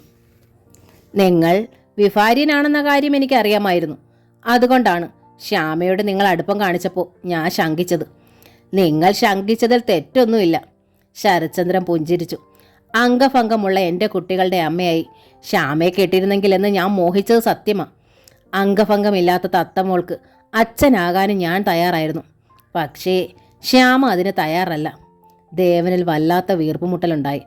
അയാൾക്ക് എന്തു പറയണമെന്നറിയാതെയായി. പക്ഷേ എൻ്റെ മിണ്ടാൻ വയ്യാത്ത അപ്പുവിൻ്റെയും കേൾക്കാൻ വയ്യാത്ത ഉണ്ണിയുടെ അമ്മയാവാൻ ശ്യാമയ്ക്ക് ഇഷ്ടമാണത്രേ. പക്ഷേ എനിക്കൊരു ഭാര്യ വേണം. ഞാൻ വിഭാര്യനായി തുടങ്ങുന്ന വീട്ടിലേക്ക് അവൾ വരില്ലാത്രേ. അതാണ് ശ്യാമയുടെ ഭാവശുദ്ധി. ശരത്ചന്ദ്രൻ ചിരിച്ചു. പക്ഷേ എനിക്കത് മനസ്സിലാവണില്ല, ദേവൻ പറഞ്ഞു. നിങ്ങൾക്ക് മറ്റൊരു ഭാര്യ ഉണ്ടായാൽ അതായിരിക്കില്ലേ നിങ്ങളുടെ കുട്ടികളുടെ അമ്മ. പിന്നെ മറ്റൊരമ്മ എന്തിന്? എൻ്റെ ഭാര്യയാവാൻ തയ്യാറാകുന്ന സ്ത്രീ എൻ്റെ അംഗഭംഗമുള്ള കുട്ടികളുടെ അമ്മയാവണമെന്നില്ലല്ലോ. പെറ്റമ്മ ഉപേക്ഷിച്ച ആ ഭാരം അന്യായൊരു സ്ത്രീ ചുമക്കണമെന്നുണ്ടോ? ആട്ടെ, എന്നിട്ട് നിങ്ങൾ വേറെ വിവാഹം കഴിക്കാൻ തീരുമാനിച്ചോ? ദേവൻ ചോദിച്ചു. തീരുമാനിച്ചു എന്ന് മാത്രമല്ല, ഇന്നലെ അത് നടക്കുകയും ചെയ്തു. ഒരു ലേഡി അഡ്വക്കേറ്റാണ് ജയ. അവൾ ആദ്യമേ ഒരു കണ്ടീഷൻ വെച്ചിരുന്നു. കുട്ടികളെ ഏതെങ്കിലും ഡെഫ് ആൻഡ് ഡം സ്കൂളിൽ ചേർക്കണമെന്നും. ഡെഫ് ആൻഡ് ഡം ആയ എൻ്റെ കുട്ടികളെ ഞാൻ അവരുടെ അമ്മയെ ഏൽപ്പിച്ചോളാമെന്ന് വാക്കും കൊടുത്തു. അപ്പോൾ നിങ്ങളുടെ ആദ്യ ഭാര്യ അതിന് സമ്മതിച്ചോ? അവൾ എങ്ങനെ സമ്മതിക്കാൻ? പുതിയ ഭർത്താവിനോടൊപ്പം അവൾ സ്റ്റേറ്റ്സിലാണ്. എൻ്റെ മക്കളെ വളർത്താമെന്ന് ഏറ്റിരിക്കുന്ന അമ്മ എൻ്റെ ആരുമല്ലാത്ത ശ്യാമയാണ്. ദേവൻ തീർത്ത സ്തബ്ധനായി. മിസ്റ്റർ ദേവകുമാരൻ വിഷമിക്കേണ്ട. എൻ്റെ കുട്ടികൾക്ക് വേണ്ടി ഞാൻ ശ്യാമയ്ക്ക് പേ ചെയ്യുന്നുണ്ട്, ശരത്ചന്ദ്ര അറിയിച്ചു. ശ്യാമയോട് എനിക്ക് നന്ദിയും കടപ്പാടും അതിനെല്ലാം ഉപരി ആദരവും ഉണ്ട്. മറ്റൊന്ന്, ഞാൻ ശ്യാമയെ ഈ ജോലി ഏൽപ്പിക്കുകയായിരുന്നില്ല എന്നതാണ്. അവൾ സ്വമേധയാ എൻ്റെ കുട്ടികളെ ഏറ്റെടുക്കുകയായിരുന്നു.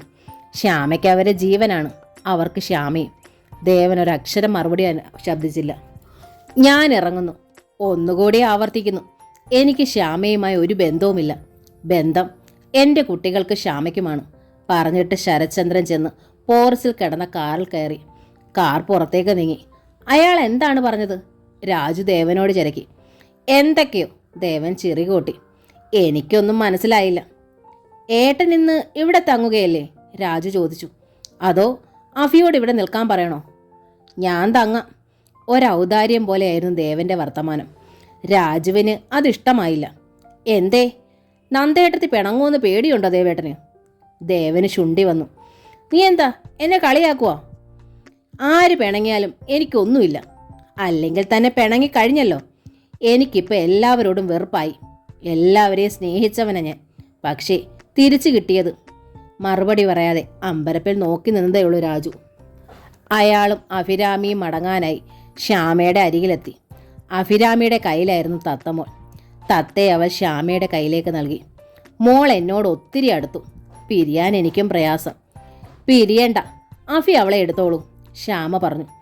അഭിരാമിക്ക് വിശ്വസിക്കാനായില്ല. ശ്യാമ പുഞ്ചിരിച്ചു. കളിയല്ല ഞാൻ പറഞ്ഞത്. അഭിരാമിയുടെ കണ്ണുകൾ നിറഞ്ഞു, ചുണ്ടുകൾ വിതുമ്പി. എന്നുവെച്ചാ? ശ്യാമയുടെ കൈ പിടിച്ചുകൊണ്ടാണ് അവൾ ചോദിച്ചത്. എന്നുവെച്ചാ വെറും ഒരു സത്യം. ഞാൻ ജോലിക്ക് പോകുമ്പോൾ ഇനി തൊട്ട് അവളെ ഏൽപ്പിക്കാൻ എനിക്ക് ആരുമില്ലല്ലോ. ശ്യാമ അഭിരാമിയെ നോക്കി. പ്രസവം കഴിഞ്ഞാൽ ഹേമയ്ക്ക് അവളുടെ കുട്ടിയെ നോക്കണ്ടേ? പിന്നെയുള്ളത് എൻ്റെ അഭിയാണ്, എൻ്റെ അമ്മ പ്രസവിക്കാത്ത എൻ്റെ അനിയത്തി. നിനക്കാണെങ്കിൽ കുട്ടികളുമില്ല. അതുകൊണ്ട് ഞാൻ എൻ്റെ തത്തയെ നിനക്ക് തരുക, നിന്റെ സ്വന്തം മകളായി. വേണ്ട ഏട്ടത്തി. കരഞ്ഞുകൊണ്ട് അഭിരാമി ശ്യാമയുടെ ചുമലിലേക്ക് ചരിഞ്ഞു.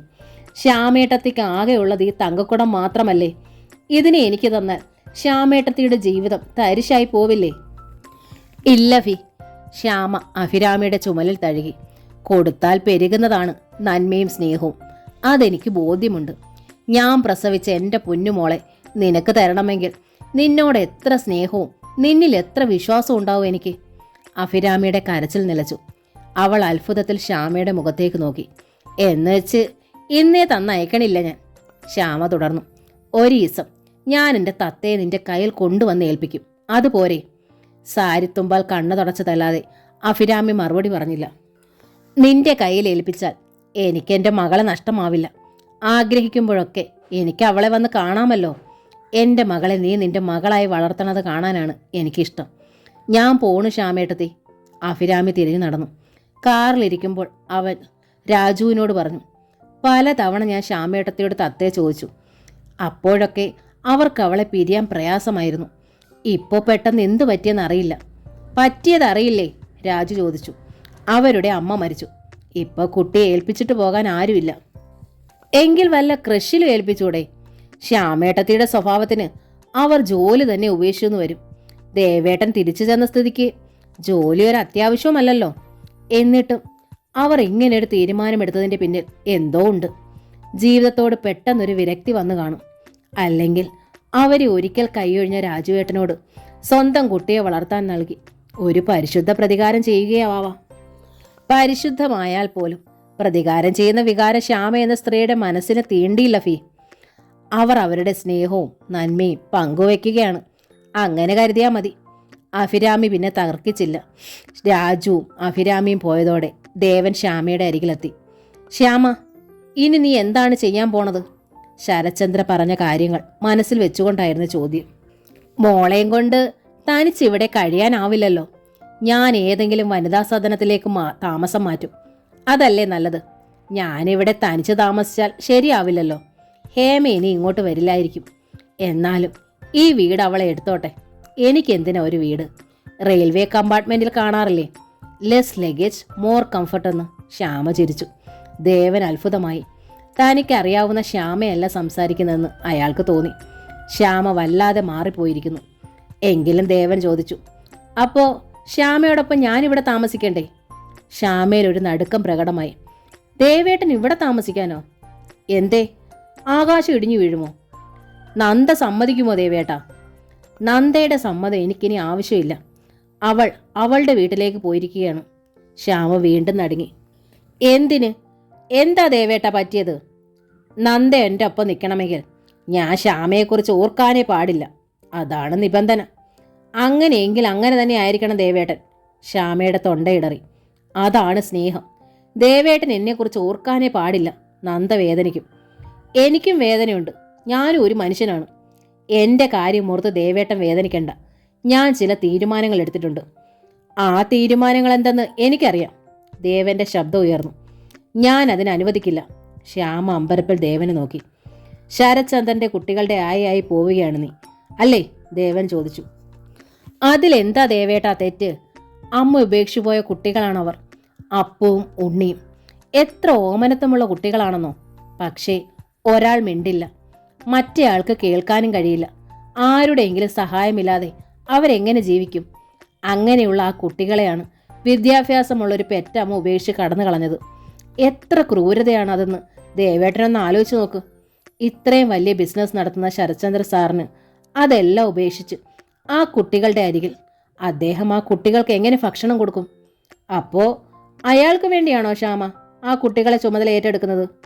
അല്ല, ശരത്ചന്ദ്രൻ സാർ എനിക്ക് ആരുമല്ല. ആ കുട്ടികൾക്ക് വേണ്ടി മാത്രമാണ് ഞാൻ അവരെ ഏറ്റെടുക്കുന്നത്. സ്നേഹത്തിനും കരുണയ്ക്കും സഹായത്തിനും വേണ്ടിയുള്ള ആ കണ്ണുകളിലെ വിളി ഞാൻ കാണുകയും കേൾക്കുകയും ചെയ്തു ദേവേട്ടാ. നിനക്ക് പകരം ഏത് ജോലിക്കാരിക്കും ചെയ്യാവുന്ന പണിയല്ലേ അത്?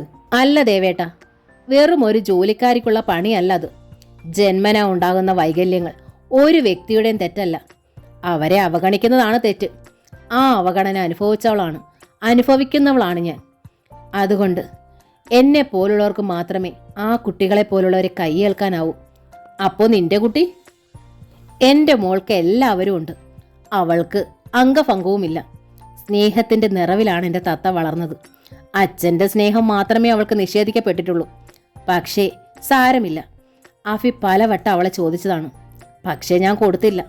ഒരു കുഞ്ഞിനെ ലാളിക്കാനുള്ള അവളുടെ മോഹം മനസ്സിലാവാഞ്ഞിട്ടല്ല, സ്വന്തം കുഞ്ഞിനെ മറ്റാർക്കും വിട്ടുകൊടുക്കാത്ത ഒരമ്മ മൃഗത്തിൻ്റെ സ്വാർത്ഥത മൂലം. അതല്ല സ്നേഹമെന്ന് എനിക്കിപ്പം മനസ്സിലായി ദേവേട്ടാ. സ്വന്തം കുഞ്ഞിനെ ഏത് നായും നരിയും സ്നേഹിക്കും. ആ സ്നേഹത്തിലൊരു മഹത്വവും ഇല്ല. ആ സ്നേഹമാണ് വളർന്ന് ക്രൂരതയുടെ പര്യായമായ അമ്മായിയമ്മമാരാവണത്. സ്വന്തം കുഞ്ഞിനെ പോലെ മറ്റു കുഞ്ഞുങ്ങളെ സ്നേഹിക്കാൻ കഴിയുമ്പോഴാണ് അമ്മ എന്ന പദത്തിന് എന്തെങ്കിലും വിശുദ്ധി വരിക. ദേവന്റെ കണ്ണുകൾ വിടർന്നു. അയാൾ അത്ഭുതത്തിൽ ശ്യാമയെ തന്നെ നോക്കി നിന്നു. സ്വന്തം മാറിൽ പറ്റിക്കിടക്കുന്ന സ്വന്തം ശിശുവിനെ ഒരു അല്പനേരത്തേക്ക് കിടക്കയിലേക്ക് മാറ്റിയിട്ട് അമ്മയില്ലാത്ത കരയുന്ന 2 ഇരട്ടക്കുട്ടികളെ ഒരു നിമിഷം ഞാൻ എൻ്റെ നെഞ്ചോടണയ്ക്കുന്നു. അതൊരു തെറ്റാണെങ്കിൽ അതിൻ്റെ ശിക്ഷ ഞാൻ അനുഭവിച്ചോളാം. അപ്പോഴും നീ എന്നെ മറക്കുന്നു ശ്യാമ, ദേവൻ പറഞ്ഞു.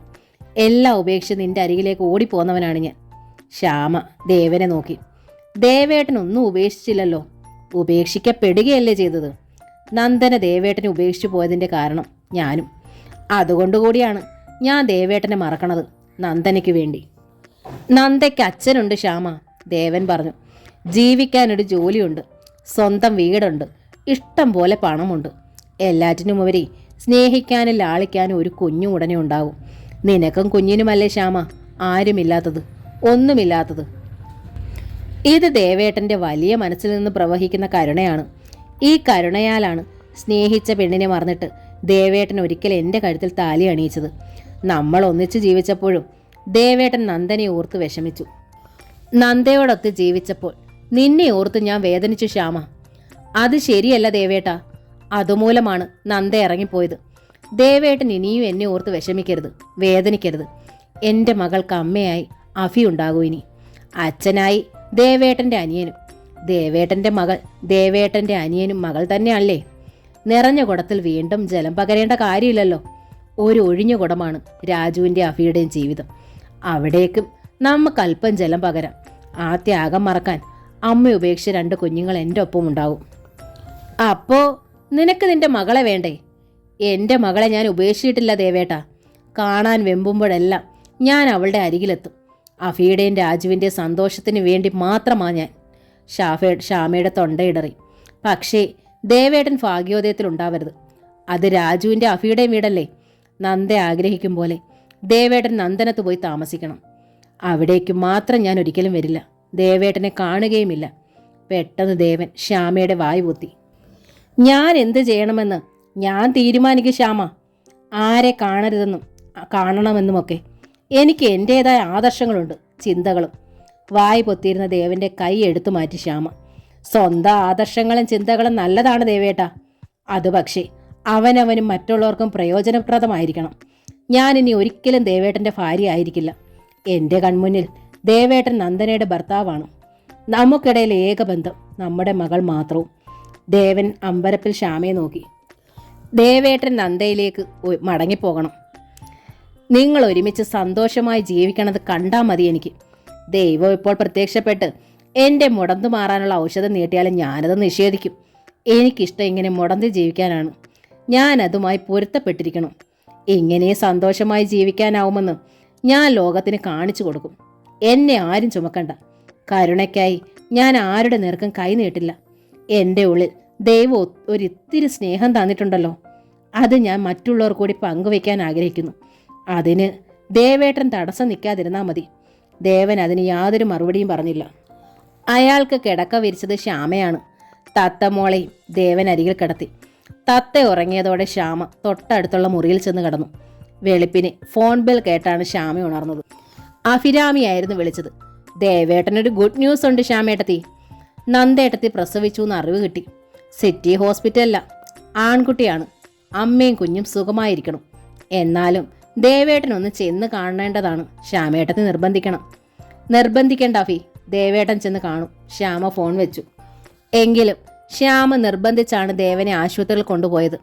തത്തമോളും ഒപ്പമുണ്ടായിരുന്നു. നന്ദന് ഉണർന്നു കിടക്കുകയാണ്. ശ്യാമ ആ കിടക്കയിലിരുന്നു. ഒരു വാക്ക് തരാൻ ഞാൻ വന്നതാണ്, അവൾ അറിയിച്ചു. ഇത് ദേവേട്ടൻ്റെ വാക്കല്ല, ശ്യാമയുടെ വാക്കാണ്. മരണം വരെ ഞാനതനുസരിക്കും. ഇനി ഒരിക്കലും ദേവേട്ടൻ്റെ ജീവിതത്തിൽ ഞാനുണ്ടായിരിക്കില്ല. എൻ്റെ നിഴൽ പോലും ആ കൺവട്ടത്ത് വീഴില്ല. നിങ്ങൾ അമ്മയും അച്ഛനും മകനുമായി സസുഖം ജീവിക്കണം. എന്തോ പറയാനായി നന്ദന ചുണ്ടുകൾ വിടർത്തി. അപ്പോഴേക്കും ശ്യാമ ദേവന്റെ കയ്യിൽ നിന്ന് തത്തയെ പിടിച്ചു വാങ്ങി തിരിഞ്ഞു നടന്നു കഴിഞ്ഞിരുന്നു. ഒരു ഓട്ടോറിക്ഷയിലാണ് അവൾ കുട്ടിയുമായി അഭിരാമിയുടെ അരികിലെത്തിയത്. ദാ അഫി, ഇതാണ് നിന്റെ മകൾ. ഇവളിനി നിന്റേതാ. നീയാണ് ഇവളുടെ അമ്മ. അമ്മ എന്നാൽ അരികിൽ കഴിയുന്നവൾ. ഞാനിനി ഇവളുടെ ചിറ്റ മാത്രം. ചിറ്റ എന്നാൽ ചിറ്റമുള്ളവൾ, സ്നേഹമുള്ളവൾ. അകന്നിരുന്നും എനിക്ക് സ്നേഹിക്കാമല്ലോ. പിന്നെ തത്തയോട് പറഞ്ഞു കൊടുത്തു, ഇത് ചിറ്റയല്ല, നിന്റെ അമ്മയാണ്. ഇത് കുറച്ച് കൂടുതലായി ശ്യാമേട്ടത്തി. കരഞ്ഞുകൊണ്ട് അഭിരാമി തത്തയെ വാങ്ങി. ഇല്ല ഫി, ശ്യാമ പറഞ്ഞു, ഇത് നീ അർഹിക്കുന്നു. എനിക്കിപ്പോൾ തന്നെ മടങ്ങണം. DD മാൻഷൻ എന്ന വലിയ വീട്ടിൽ കേൾക്കാനും ഉരിയാടാനാവാത്തതുമായ 2 കുട്ടികൾ അവരുടെ ചിറ്റയ്ക്കായി കാത്തിരിക്കണം. അവൾ തിരിഞ്ഞ് തിരിഞ്ഞ് മുടന്തി നടന്നു. ചിറ്റ എന്ന നോവൽ ഇവിടെ പൂർണ്ണമാവുകയാണ്. ഈ നോവൽ നിങ്ങൾക്ക് ഇഷ്ടമായെങ്കിൽ പ്ലീസ് ഒന്ന് സബ്സ്ക്രൈബ് ചെയ്യണേ. Thank you.